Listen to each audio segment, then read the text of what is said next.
The Seed and the Sower by Sir Lawrence Vander Post. Chapter 3. The Initiation.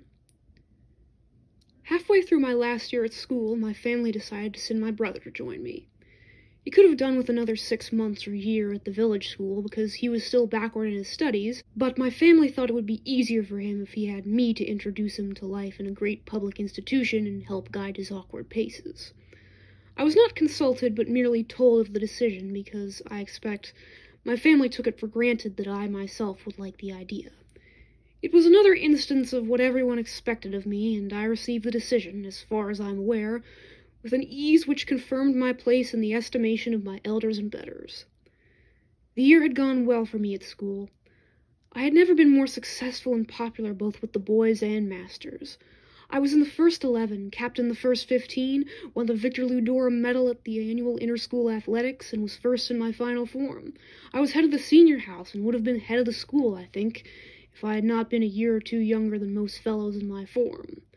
Both masters and boys confidently predicted that at the close of the year I would be awarded the most coveted prize of the school, that for the best all-round man of the year. It was to this brilliant and crowded stage that I returned from vacation with my strange brother at my side. We arrived the afternoon before the reopening of the school. I don't think I was oversensitive as a child, except perhaps to the reaction of people into the world to me.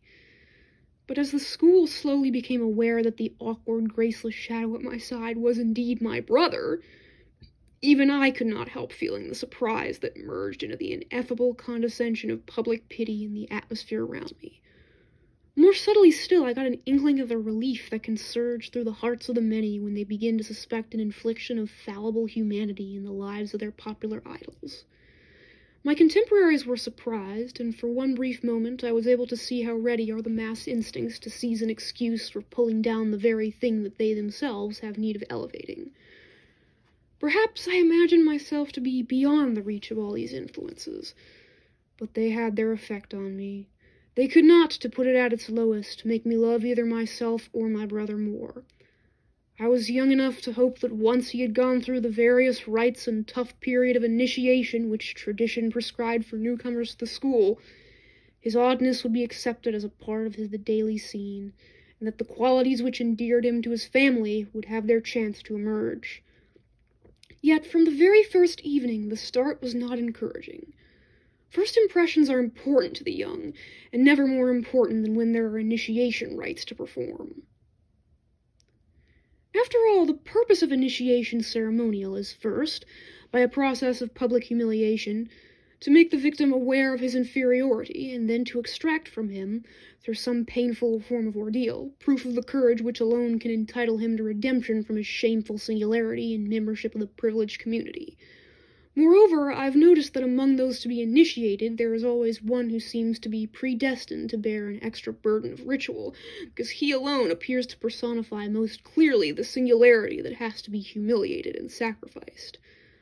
I use the word appears deliberately because in my school it was this appearance, this first impression, which decided the degree in initiation that the candidate was to be forced to endure. All crowds seem to possess an instinct for determining with diabolic accuracy the most suitable sacrifice among its prospective victims. My school was no exception. Even if I had not been apprehensive, I could not have helped noticing how everyone who met my brother soon found their eyes drawn in puzzled focus to the spot where his padded coat concealed his deformity. I watched one boy after another come up to him and fire the usual questions: name, age, address, form in school, games, favorite books, hobbies, and so on. My brother answered them all in that artless manner of his, without concealment. Yes, his name was the same as mine. He was indeed my brother. Was that so surprising? He was 11 and in the first form. Yes, he probably should have been out of it long ago, but he was no good at books. No, he didn't play any games either. He didn't like games much and never played them unless forced to. His hobbies were music and growing things, if you could call that a hobby. This catalogue of unorthodox answers completed, his questioners hastened away to spread the news of how strange a fish had been thrown up on the school beach in the shape of the brother of the head of the senior house. Soon I was left without doubt that he would have to bear the main burden of initiation if the school were free to have its way. Only one thing stood between my brother and such an unenviable fate: the fact that he was my brother. Now, to be fair to myself, I discussed initiation many times with my brother. He knew all there was to know about it. He knew the details by heart, and even remembered some that I had forgotten. He was as ready for it intellectually as any newcomer could be. Also, he had great physical strength and resistance to pain. Nothing I had told him about running the gauntlet in pajamas with the school drawn up in 2 long rows and hitting out hard at the runners with wet towels plaited to a fine lash-like point, about waking up at night and finding some boy sitting with pillows on his head while others put a slip knot of a fishing line round his toes and pulled at them one by one until they bled in a perfect circle. Nothing about being made to measure the distance from school to town with his toothbrush on his half-holidays, or having to wear bootlaces instead of a tie into town, or being forced to look straight into the sun without blinking for as long as some older boy commanded, or being trussed up and left on the frosty dormitory balcony all night. None of these things, I repeat, had unduly dismayed him. There was only one thing he truly feared: exposure and mockery. When we were told he was accompanying me to school, the first thing he asked was, "They won't make fun of, will they?" "Of course not," I replied vehemently. You're gonna go to a decent school, not a village calvarook." The relief in his eyes was so intense that I quickly looked away. Was there, far back in the long tunnel in my mind, a faint cackle of cockcrow? Was I really so certain? But I gave myself no chance to discover doubt, and repeated firmly, "We're not at all at that kind of school." Later, on the day of our return to school, as our train came to a standstill on the platform and we got ready to leave our compartment, again his broad hand clutched my arm, and he asked, "They won't, will they, Uboot?" It was on that occasion, for the first time, that I pretended not to know what his question meant. I exclaimed irritably, "Won't what?" He was utterly taken aback. For a moment he stared speechless at me, then said in a frightened whisper, "Mock me because of... Oh, God, you know what, Uboot?"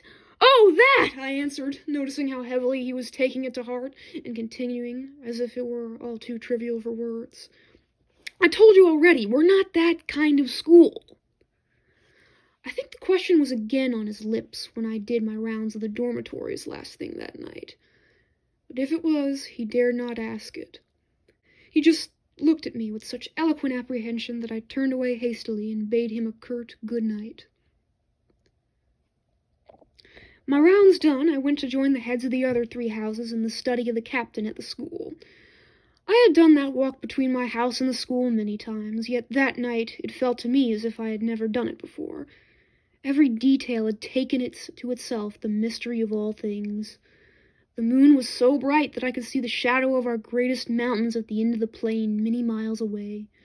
The round, whitewashed stones beside the gravelled drive might have been skulls adorning the approach to a barbaric court. The cactus in the rock garden, raising its arms high to heaven, was a Maya priest, knife in hand, sacrificing to the moon. The shadows of the trees were inky pools of tidal water, lying forgotten among glistening rocks, and the whole night was hissing urgently as if the moonlight were the sea, and the earth an outward-bound ship parting the surf at the bar of some harbour mouth. Between the school and distant town, night plovers cried continuously, like gulls over the stormy cape. It all made such an overwhelming impression on me that I stood for a while in front of the captain's door, wondering. Even the stars moved as if they were sparking off messages in their own confidential code. Noticing it, I was sharply harried by the fancy, which came out at me like a watchdog in the dark, that perhaps they really did carry some special message for me. Impatiently, I dismissed the notion as clearly absurd. I was there to discuss with the captain of the school and others the ordinary business of the term. The 5 of us had met, thus, on the eve of each reassembly for the past 18 months. The idea that there would be any extra significance on this occasion even made me impatient with the splendor of the night. I rapped on the door and went in to be warmly welcomed by the captain and heads of the other 3 houses. After a cheerfully busy hour or 2, the captain said, "This brings us..." I rapped on the door and went in to be warmly welcomed by the captain and heads of the other 3 houses. After a cheerfully busy hour or 2, the captain said, This brings us now to the little matter of tomorrow's initiation. I take it you've all interviewed the newcomers in your houses. Have you any youngsters you think should be excused?" "Yes," said the man next to me. "He had a boy with a weak heart who brought a doctor's certificate to that effect." The next, grumblingly, said he'd got a chap who was as blind as a bat, with lenses thick enough for a septuagenarian. He'd probably better be excused for all the physical rights, though there was no reason he shouldn't be available for the rest of the fun. The third pleaded similarly for a boy recovering from a long fever. Then came my turn. Firmly, I said I had no one needing to be excused. The captain looked keenly at me. "No one?" "No," I repeated carefully, veiling the surprise I felt at his question and looking him steadily in the eye. But to my amazement, he didn't leave it at that. "You've got a young brother in your house, haven't you?" he asked. "I have," I answered, my whole being springing to attention. "What about him?" the captain asked. "Well, what about him?" I parried so sharply that the others laughed. The captain smiled. "I was merely wondering if he was all right." "Of course he's all right." My answer was quietly vehement, yet the captain persisted. "Forgive me, old chap," he said, almost shyly. "I don't want to badger you. If you say he's all right, we all accept it. But knowing you, we realize the last thing you'd ask for would be special dispensation for a relation. So if you've any reason for wanting your brother excused tomorrow, we'd none of us think of it as favoritism." A spontaneous murmur of applause went round the table. I found myself blushing. "Awfully decent of you, but there is no reason, honestly." "Well, then, that's that," said the captain, evidently well satisfied with the way the claims of business and decency had been met, and he bade us a hearty good night. On the way back, I found myself perturbed and not a little sad, and I was unable to explain it to myself. It is only now that I know that between my impatient rap on the captain's door and the moment when it opened and shut behind me again, as I stepped out into the unbelievable moonlight of that wheeling night, the master nothing of which I have spoken previously had caught up with me and was moving fast into place.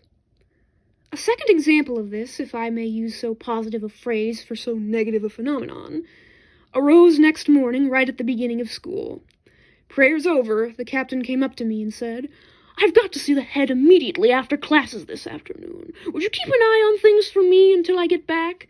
He was referring, of course, to the roundup of newcomers, which always took place on the opening day between the last class and the first prep. "Do you mind if I don't?" I asked at once. "Of course not," he paused. "I didn't really think you'd want to, but as you're head of the senior house, I felt I had to ask you." He smiled and put a friendly hand on my shoulder before moving on. I had a suspicion of his feeling, but my intimates saw to it that I soon knew the full meaning of his words.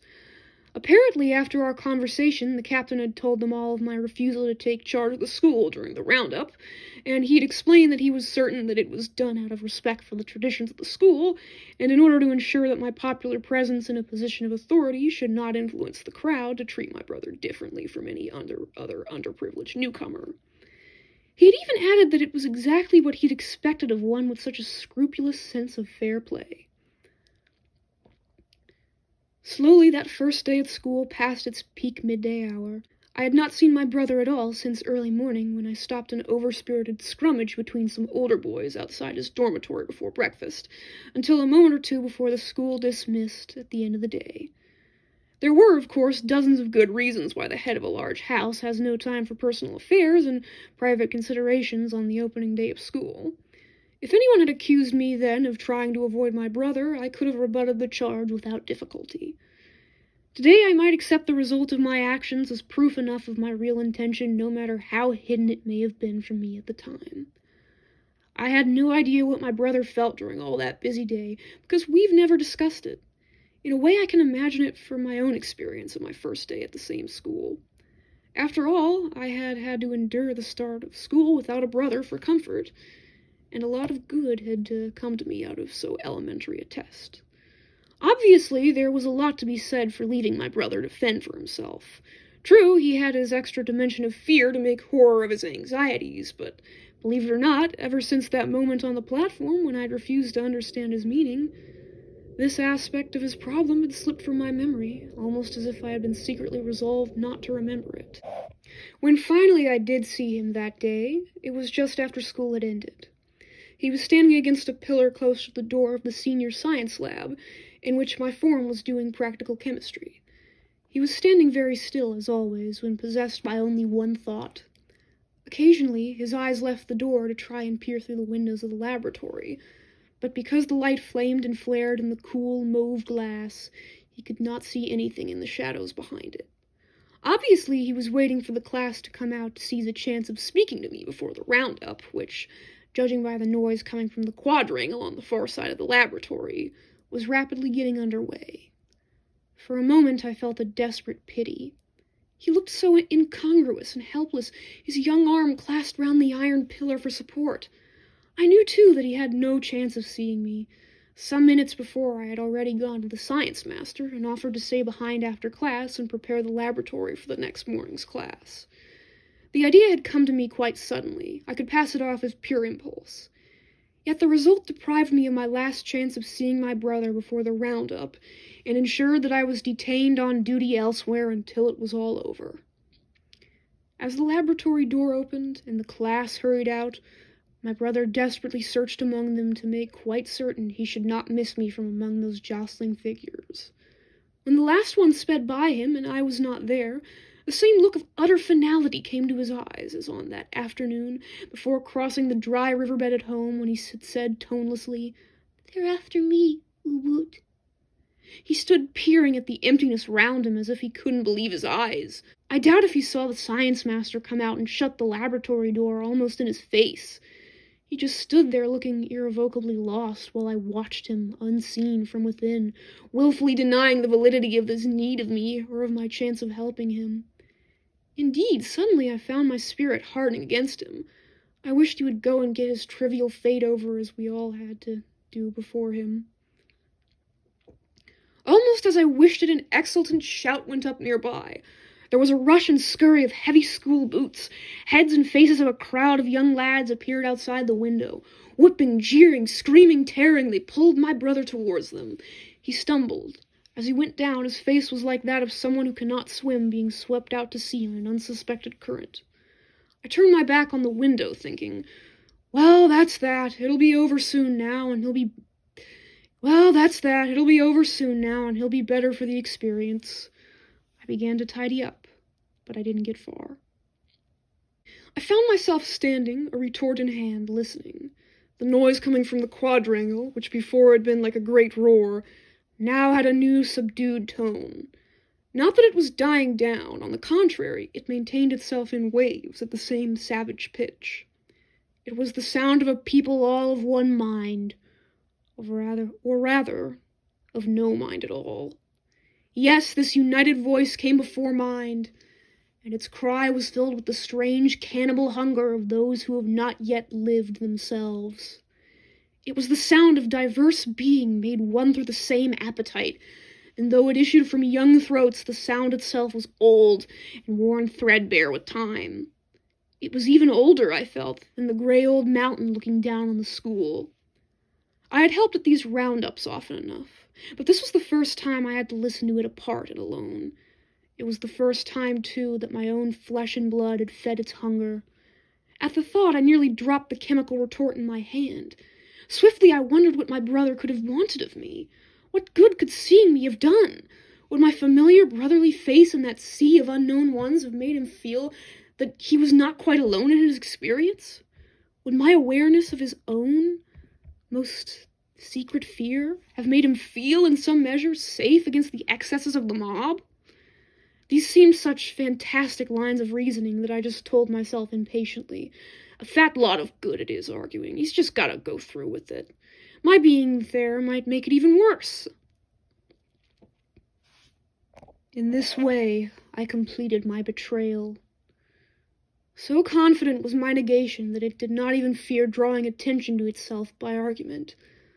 But as it settled down comfortably within me, a great silence suddenly fell over the school. I knew that silence well. The victim designate, the sacrifice supreme, the symbol around which the herd ritual turned, was about to be proclaimed. Despite all my resolutions to the contrary, I moved quickly to the one window which gave on the quadrangle. I looked out. My brother, hatless, disheveled, and whiter than I had ever seen, was lifted shoulder-high by some of the bigger boys in the quadrangle.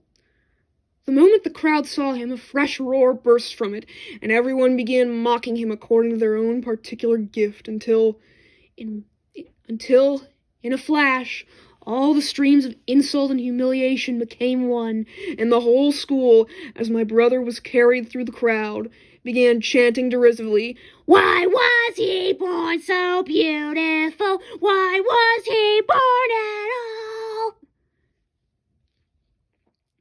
At the far end of the quadrangle were two long, deep water troughs, relics of the far pioneering days when bearded boys rode to their classes on horseback, guns slung across the shoulder. Between the two troughs were two sets of taps, side by side in the wall. This, by tradition, was a favorite place for sport with newcomers to the school. The taps were convenient for display, and the troughs handy for ducking. My brother was soon forced to stand on the taps and roughly pushed up against the wall facing the crowd. I was too far away to see his expression. I know only that, from a distance, he looked like a caricature of a schoolboy. His dark face, which had gone startlingly white, was all the more so contrasted by his great head of thick black hair. His nose wasn't visible to me, but his mouth and large black eyes showed up like three blobs of darkness in the center of his moon-white face. His head was tilted awkwardly on one side, and he looked an awful lot like a clown.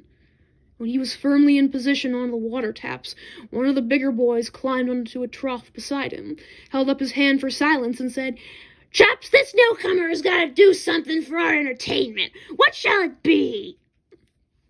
After a moment, several voices cried out, "Let him sing! He says he likes singing! Let him sing!" "Right!" The speaker turned at once to my brother, as if expecting him to start singing straight away. My brother, I suspect, was swallowing hard with nervousness and far from ready to sing. The speaker at once punched him with a fist on the shoulder, shouting, "Come on, Greenie, you've had your orders. Sing, blast you, sing!" Music, as I have told you, was peculiarly my brother's own idiom. With the prospect of singing, even in such circumstances, his courage appeared to come back. He obeyed at once and began to sing.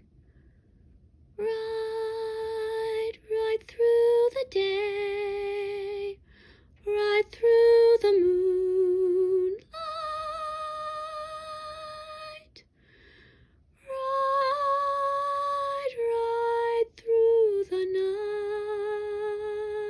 night, for far." The opening notes were perhaps a trifle uncertain, but before the end of the first line, his gift for music confidently took over. By the second line, his little tune sounded well and truly launched. But he didn't realize, poor devil, that the very faultlessness of his performance was the worst thing that could have happened. The essence of his role in the proceedings was that of scapegoat. He should not only look like one, but also behave accordingly. Anything else destroyed his value as a symbol and deprived the crowd of any justification for its fun. The boys, quick to feel that the clear voice singing with such unusual authority was cheating the design of its ritual, uttered an extraordinary howl of disapproval. My brother faltered. Even at my distance from the scene, dismay was plain in his attitude. He tried once again to sing, but the din was too much for him. So he stopped altogether, his long arms dangling like sawdust limbs at his side, and stared in bewilderment from one end of the quadrangle to the other, searching wildly, so a sudden sickness in my stomach told me, for my face. At that moment, the crowd felt itself again to be in command. The howl of disapproval became a roar of relieved delight, and the school now began to press towards the troughs, chanting joyfully, "Greenie's a liar and a cheat. He can't sing a note. Greenie's a fraud. Drown him in the moat." For a moment my brother's white face remained outlined against the afternoon fire flaming along the red brick quadrangle wall, his eyes ceaselessly searching the screaming, whistling mob of schoolboys. Then he he vanished like the last shred of sail of a doomed ship into a grasping sea. I don't know if you've ever listened to a crowd screaming when you've been alone and divorced from the emotion which motivates it. At any time, it is a sobering experience, but when the scream is directed against your own flesh and blood, at that moment my heart, my mind, my own little growth of time all seemed suddenly to wither. I could not see what was happening. My experience told me that my brother was being ducked vigorously in the troughs, as we had all been before him. I knew the drown in the chant really meant duck. All the same, I was extremely nervous. I watched the struggle and tumult of yelling heads and shoulders by the water trough, wondering whether it would never end. Then suddenly again the crowd went motionless and silent. Some of the broader shoulders by the trough heaved, an arm shot up holding aloft a damp coat and shirt, and behind it was slowly lifted my brother's gasping face and a naked torso.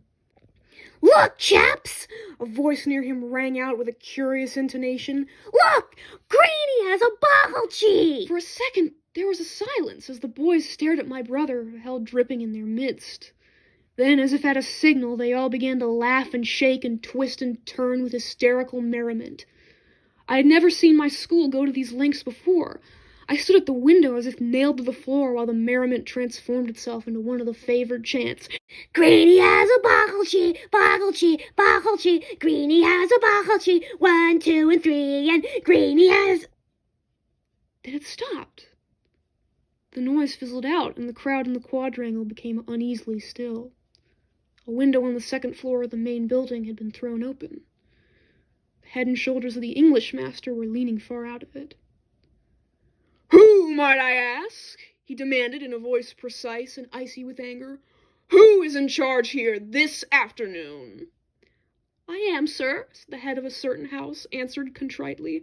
"Well, dismiss your rabble and report to me in my rooms at once," the master told him, slamming down the window. However, there was scarcely need to dismiss the school.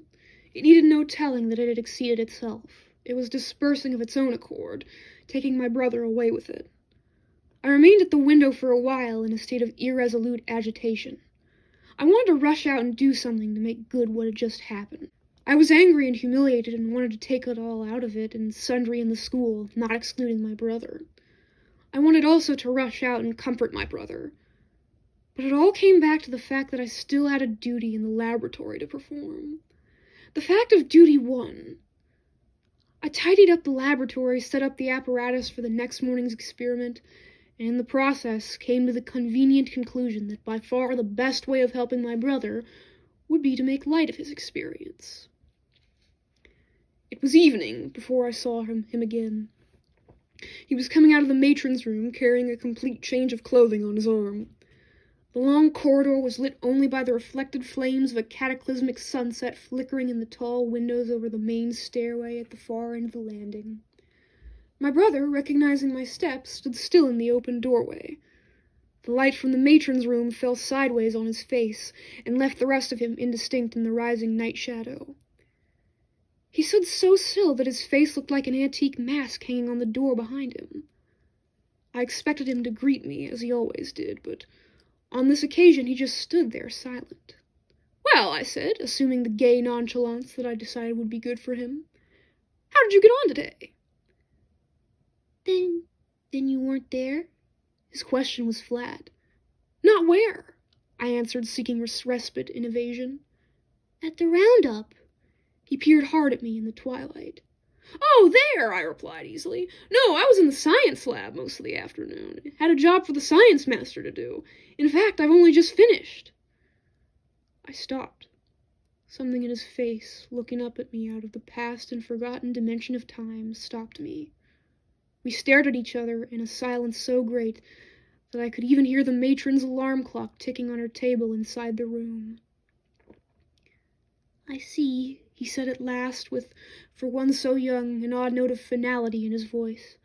"Well, I must hurry or I'll be late for supper." He walked straight past me and ran for the stairs. I was so taken by surprise that I never stopped him. I might even have followed him if the matron, hearing my voice, hadn't asked me in to discuss some petty matter. I saw him again late that night. He was in bed and either asleep or pretending to be. 24 hours before I would, without hesitation, have called him by name, softly. Now, somehow, I had not the confidence to do so, and so my last natural opportunity for coming to terms with myself vanished. The school, however, did not abandon the incident with ease. For a few days I was continually being stopped by fellows with sheepish faces all muttering some sort of an apology. On the night after the school roundup at the monitors' meeting, the captain of the school addressed me amid a murmur of approval, saying, "I'm sure I needn't tell you, old man, what the school feels about this afternoon. We're horribly ashamed of letting you down, particularly seeing how you trusted us, and so on." Yet no one begged my brother's pardon. I seemed to gain in popularity by the incident, but not so my brother. To him, the school behaved as if it had blamed him, and not itself, for the outrage, almost as if he had tricked them into doing something which otherwise they would never ever have dreamed of doing. As for myself, that night, just as I was about to drop asleep, comforted by the warmth of my reception at the monitors' meeting and the captain's concern for my feelings, I suddenly heard my young brother's voice saying again, in a tone that I had never heard before, "I see." Instantly, I was wide awake. That was a phrase he had never used before. Always in the past, when something was wrong between us, he'd shrugged his shoulders and said, "It's nothing, U-boot." But now a new realization followed me like a ghost across the flimsy threshold of my sleep. Dear God! Had my truth always got to be my brother's untruth? My untruth his truth? Was something of this sort implicit in the nature of all betrayal? I got my prize at the end of the year. My father and mother were there, beside the governors of the school, to hear the headmaster make a pretty little speech before he announced that I had been chosen as the best all-round man of the year. Amid the shattering applause of masters and boys, I climbed onto the school platform for the last time to receive the award. I felt drunk with satisfaction at my achievement, yet, as I turned to go back to my place in the hall, I was sobered instantly by the sight of two faces in the applauding crowd. One was my brother's. He was cheering as if the achievement were his own, yet there was something in his eyes which made me uneasy. The other was that of the master who had thrown open a window and intervened on my brother's behalf on the day of the roundup. Subsequently, he had come to take a close interest in my brother, and he was looking at me now with an enigmatic expression on his sensitive face while he politely clapped his hands. It came to me that he looked almost sorry for me. That night, for the first time, I went with my closest buddies to a private bar at the principal hotel in town. There we pledged ourselves in strong drink to be forever one for all, and all for one. In the morning, with strangely poignant feelings, many of us, and I among them, left the school for good. As I wished my intimates goodbye on the platform, I felt a lump in my throat and noticed that even the eyes of the school captain were unusually bright. Then my brother and I climbed, with our parents, into the train, and for the last time we all journeyed home together. Yet not even then, in the intimacy of a family reunited, did we ever discuss what had happened to my brother on his first day at school. Neither he nor I ever mentioned it to my parents, nor in our talks with each other. We both behaved as if we had no other desire than to forget the incident as quickly as possible. But we reckoned without the incident itself. That is another aspect of betrayal. It has a will of its own, which feeds on the very will that seeks to deny it. I might have succeeded in forgetting the event if it had not so obstinately persisted in remembering me. As for my brother, I believe that his success was no greater than mine. There was, for instance, the episode of Stompy. On the broad acres of my father's high-veld estate, we had immense herds of springbok. Unlike many of our neighbors, my father and his grandfather before them had preserved the indigenous game on their land with the greatest care and affection. There was hardly a view from the high-raised stoops stretching all around our white house which did not show a group of springbok peacefully grazing in the safe distance. I was never tired of watching them. They were seldom still, yet never appeared restless, for their movements were consistently rhythmical. The patterns they made on the blue and gold veld possessed a curious heraldic quality, and on some of our crystal days, the herd, from a distance, would appear to open and shut like the flower of chivalry itself. In summer, when the distances were set on fire by the sun, when grass, bushes, and sequined savannas were reflected in the quicksilver air, in an endless succession of crackling colored flames, the springbok held their position in the center of the tumult with pastel delicacy and precision. In winter, when the fires of summer were drawn, and the fine dust of burnt-out ashes stood blue and high in the air, they would still be there, maintaining a glow of living fire on the raked-out hearth of my native land. In the spring, the scene was made poignant with the keen thrust of new being in the flickering herds. First, the young bucks would emerge to challenge the old rams. They would bound out into the open from the herd like ballet dancers from the wings of time, backs arched and a ruff of white, magnetic hair parted along their quivering spines to fall like snow upon their fiery flanks. They would dance the challenge in front of the established but aging rams. The older ones would ignore them as long as possible, but finally the whiff of disdain emanating from the wide-eyed does waiting alertly for the outcome would sting them into obeying the implacable choreography of spring in their blood. The battle that followed then was deadly. The horns of the two males would interlock with speed and clash as swords of heroes in some twilit Celtic scene. The herd, entranced, would follow closely in impassioned rushes, taking every advantage of ground which gave them a better view of the combat. I have often sat on my horse, watching with the whole herd, normally so fearful of man, pressing tightly round me for a closer view of the fight, snorting and sighing with excitement and suspense. The fight over I have watched the young does, their hieroglyphic eyes under long lashes shining with the tension of spring without, and the fear of the uncompromising fires within, display their charms to the winner.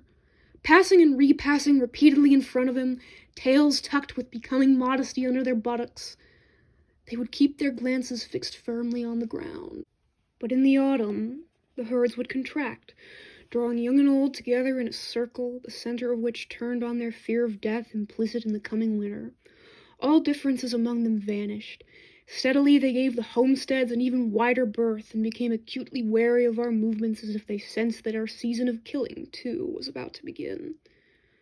But there was one odd phenomenon that I noticed had maintained itself for some years in the seasonal regroupings of our herd. There was one buck who was never allowed to join the herd in any circumstances whatsoever. Whenever he came near the main herd, the bucks, young and old, would combine to drive him away with a ferocity most unusual in so gentle and lovable a species. For a year or two he persisted, often trying several times during a day to rejoin the herd, but each time he was driven off with the same determined ferocity. In the end he gave up trying and was always to be seen following the main body of his fellows at a safe distance. At first I thought he must be some old ram who had incurred unusual hatred by maintaining a dominant position in the herd extending beyond the normal span. However, I soon found out that I was wrong. One day I was lying in ambush for a particularly cunning jackal, who for long had been creating great havoc among both sheep and buck, when the main herd of buck came grazing so close by me that I could hear them cropping the grass with quick lips and a crunch of eager mouths. I know of no more attractive sound, for it has always brought back to me a sense of being briefly restored to the abiding rhythm and trust of nature. As the sound receded, leaving me alone with only the faint sigh of afternoon air and the sparkling broom bushes wherein I lay, I felt strangely forsaken. I had decided to abandon my ambush when another faint crunching reached me. Coming towards me, closer even than the herd, was the lone buck. I was amazed to see then that he was not old at all. He was young, with a lovely shining coat and glistening black muzzle. Whenever he stopped grazing delicately to sniff the air, he would first stare forlornly at the herd before searching the vast shimmering horizon trembling on the rim of high veld like an expanding ripple in a pool of blue water. There was no doubt as to his nostalgia. He went on cropping the grass, and only when he was immediately opposite me did he stop, lift his head, and turn it in my direction. Instantly I knew the reason for his rejection by the herd. He was deformed. One horn lay crumpled behind a saffron ear, the other was stunted and stuck out crookedly in the air. As for his eyes, on that day I was not ready to allow myself to know of what they reminded me. My brother did not much care for animals, particularly game, but when I first told him all this, he was greatly interested. This book henceforth found an assured place in his imagination. He began to keep a close and affectionate watch on it. It was he who first called the buck Stompy. Soon he surprised me by telling me things about the buck which even I had not noticed. It was he, for instance, who one day observed that although the herd had rejected Stompy, yet he was bound more closely to the herd by that rejection than any of the other animals. They all mated and fought and roamed away on long foraging parties with comparative freedom. But Stompy felt compelled to do only what the assembled herd did.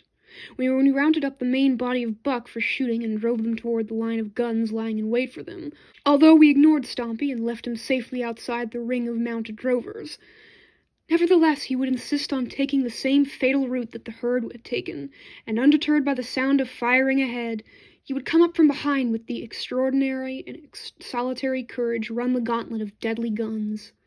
He would have been shot many times over had we not all contracted for him the compassion which his own kind so conspicuously denied him. So he was spared to live a sort of moon existence, a fated satellite condemned to circle forever the body which had expelled it. In this role he was not without great value to the herd. Exposed to the danger of man and beast, constantly alone, he developed a remarkable intelligence and heightened presentiment of danger. He was always the first to feel it and then to give the alarm by making a series of prodigious bounds into the air, his pastel coat, sea-foam belly, and black-lacquered feet of pan flashing in the sun. Often an exasperated gun would threaten to shoot him for spoiling our chances in this way, and sending us back to an empty pot. But a curious compassion for the deformed animal always restrained us. Then came this vacation at the end of my school career. On the first morning I came out of the house at dawn to see the great herd mistily burning in the shadows of the veld. I took a deep breath. It was wonderful to see everything again as it had always been. At that very moment the first level ray of the sun picked out Stompy standing like a statue on a pedestal of golden earth far to the left of the main herd. Immediately the feeling of contentment fell from me. I could not account for it.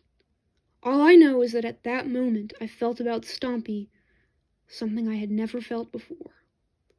Somehow he spoilt the view for me. In the past I had tended to feel reproach of the herd, and even some slight gratitude to the lone buck for giving us the constantly recurring opportunity of displaying a certain magnanimity in life.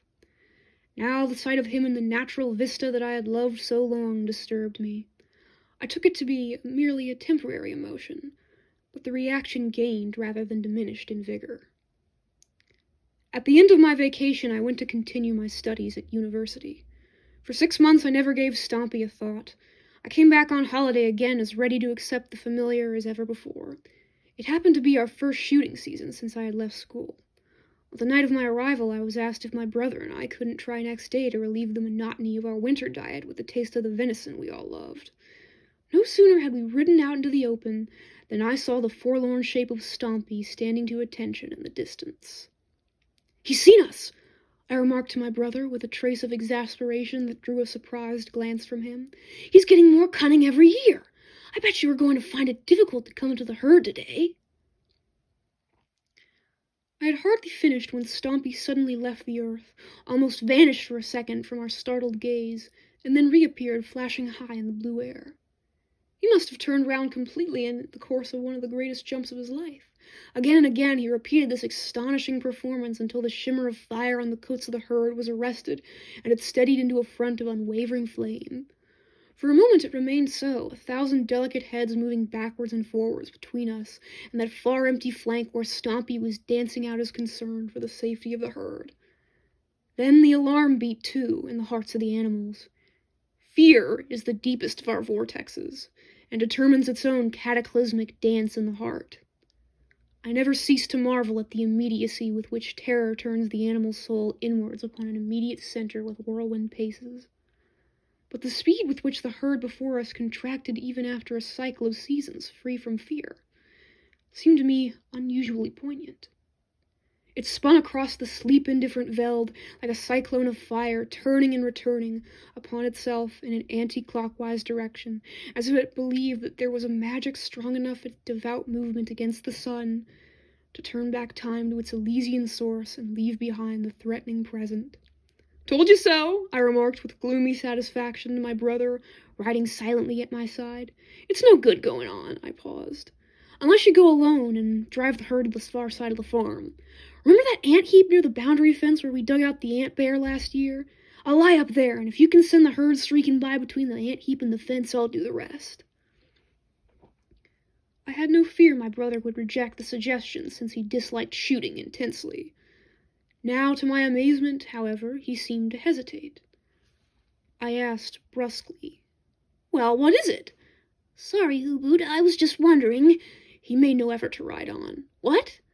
"I don't know." I asked deliberately, "Would you rather do the shooting and I'll round them up?" A shiver of distaste went through him. "No, it's all right. We'll do as you said first." He pulled his horse into a gallop and rode off. Watching him go, I felt rather sorry for him. Poor devil, he rode so badly. I could see daylight between his seat and the saddle at every stride of the horse. Then I wheeled about, put my horse into a brisk canter, and rode for the hills. The long line of hills ahead my brother and I called the Dinosaur Hills. We called them that because in the light of Africa's Götterdämmerung sunsets, they looked like the vertebrae of some fabulous prehistoric fossil. I rode quickly through them, the incense of wild olive and black leopard fern stinging in my nostrils, and my horse's hooves sounding almost blasphemous in the silence. I read an Arabic scribble of wind in the grass's silken parchment as I emerged, alone on the great plain beyond. It was as if I had burst a time barrier and come out into a world that had existed before the word and man's articulation of it. Far as the eye could see, the plain was empty. Not even a lone wanderer's smoke hung over it. Above, the sky was filled to the brim with blue, and only the morning air feebly complained in my ear for neglect of sound. I rode steadily across the plain toward a tall clump of wild raisin bushes near the ant heap of which I had spoken. At the clump of bushes I dismounted, put my horse under cover, and then walked to my prearranged position behind the ant heap.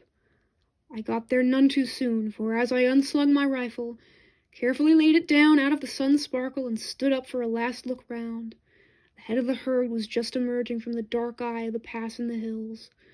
For a moment I stood immobile, watching them. All our high-veld buck are from birth afflicted with claustrophobia. This fear was drawing them, now strung out in a long line through the pass as fast as they could go. At the distance, the hills were a smoky purple, and the buck themselves a coral and white glitter, but so swiftly did they follow on one another's heels out into the glittering plain that they looked like a twist of silk threading some ancient needle.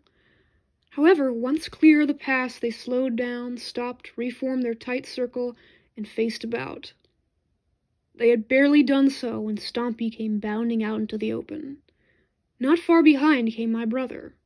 The lone buck saw him first. Again and again he flashed his warning colors high in the air in a series of prodigious leaps. The herd, unsettled, needed no persuasion. Almost at once the buck were on the move again, not running full out, but trotting with their easy, elegant, long-distance stride. Occasionally they would stop, look quickly over their shoulders, as if to make certain that indeed a horse and a man with a gun were really on their spoor. Then the sight of my brother, still darkening the blue of their day as he came doggedly onwards, would huddle them together in panic, and they would mill about uncertainly, as if demanding of that empty sky and lonely plain what they had done to merit such a situation. But then, inevitably, some natural leader would emerge, and provoke the herd into following him, at the trot, deeper into the open veld and nearer to me. This was, for me, always a most moving sight, and full of real excitement. Until the very last moment I could never tell what the herd would do. Often when the buck were nearing reasonable rifle range, they would suddenly change their instinctive plan, break away at right angles from their line of advance, outcircle their drovers, and go back the way they'd come. It needed only one mistake for my brother to bring this about. He had only to press them too hard or appear too eager to turn them on one particular flank rather than another to make them suspicious of his secret intent. Then in a flash they would wheel, break through the wide gap between him and me, and make for the familiar ground from which they had been driven. Considering how indifferent my brother was to sport of this kind, the risk of this happening was never remote. Perhaps it was awareness of this that made me over-anxious, and, as I watched their progress, tempted me into exposing myself once too often over the shoulder of the ant-heap. Suddenly, Stompy began to run as never before, coming fast round on the far flank of the herd which was still trotting easily towards me. Soon he appeared at its head, and with arched back and glistening coat, did his warning dance in full view of the main body. The herd stopped in a ragged, irresolute line, looking rapidly from Stompy to my brother and back. Again Stompy bounded. At that moment he was barely 200 yards from me, and as his finely molded and superbly arched frame appeared high above the grass, the lace of the white ruff on his pastel coat flying wide open from the violence of his bound, I saw him cross and uncross his finely pointed feet twice in the air before he came down to earth again. It was a difficult and brave act, beautifully executed, and perhaps possible only to some lonely outcast denied other forms of expression in life. But unhappily, on that day, it only filled me with fury. No sooner had he landed and bounded away again at an incredible angle to his descent than the herd reacted. It wheeled right like a battalion of royal guards on parade, and charged at incredible speed in the direction that Stompy was pointing, straight for the hills and the invisible plains of home. In fact, so rapidly did the herd change course and run that it got between my brother and Stompy, who, in obedience to the herd taboo, had now stopped bounding, and it had dropped to a slow walk behind the herd, whose hooves were still making the plain reverberate like a drum. Then, when he was once more rightly distanced from the fast-receding herd, he did not follow them as he normally did, but turned and stopped so that he was standing sideways to me. From this position he looked first at the pink and sea-foam surge of buck on the fringe of the blue hills, and then straight back at my ant-heap with, as I believed, a look of pure triumph. It was more than I could bear. In my way, we all had been good to that buck. Yet before I knew what I was doing, I had laid my sights on him, thinking, "Oh, you've bloody well asked for this," and pressed the trigger. I've always enjoyed the smack of the bullet as it hits the game I'm after, particularly game that has tested my patience and skill. On this occasion, I liked it too, but only for as long as the sound lived in my car. Stompy took the shock of the bullet without a bound or a stagger. For 1 second he remained in position, looking at me without surprise, as I stood up from behind my ant-heap. Then his forelegs began to give way. He struggled to remain upright, gave one last wild glance at the hills where the herd had fled, before he sank down onto his knees. Like a destroyer holed in the bows and sucked down into smooth water, so his body took a swift glide forward, to sink deeply into the hissing grass and vanished from my sight. Immediately I ran forward to put him out of his unnecessary pain. However, he was dead when I reached him, lying on his side with large brown eyes wide open, filled with hurt and turning purple between the blue of the day without and fall of night within. I cut his throat quickly. I stood up to wipe my hands and knife. The last of the herd was vanishing down the pass. Behind me a horse snorted and jingled its bridle chain. I swung about. My brother was there, sitting on his horse, his face white as chalk, looking at Stompy. "Well," I asked, pretending to take it for granted that he was about to dismount to give me a hand cleaning the buck. "Not much of a bag for all that work, is it?" He made no answer, but went on staring past me at the stained earth.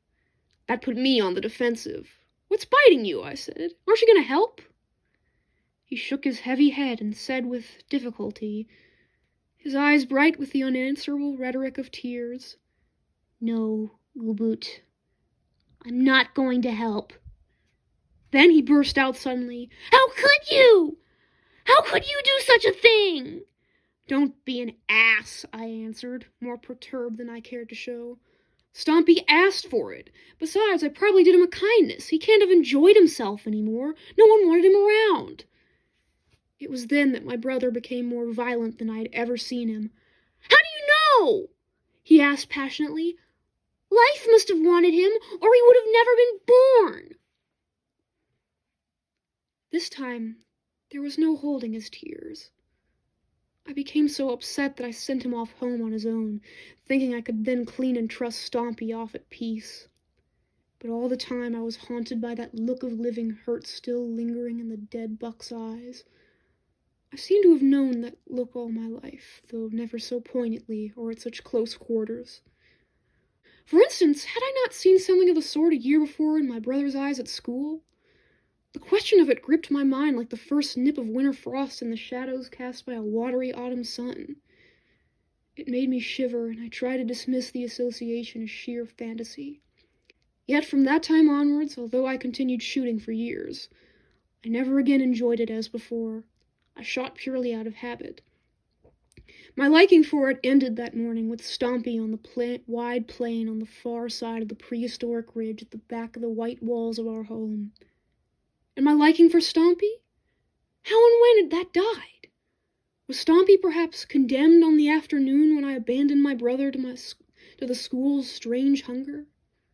Was Stompy perhaps condemned on the afternoon when I abandoned my brother to the school's strange hunger? But I am better at questions than answers. All I know for certain is that it is on such dubious trifles as these that the nothingness of which I have spoken feeds and grows great.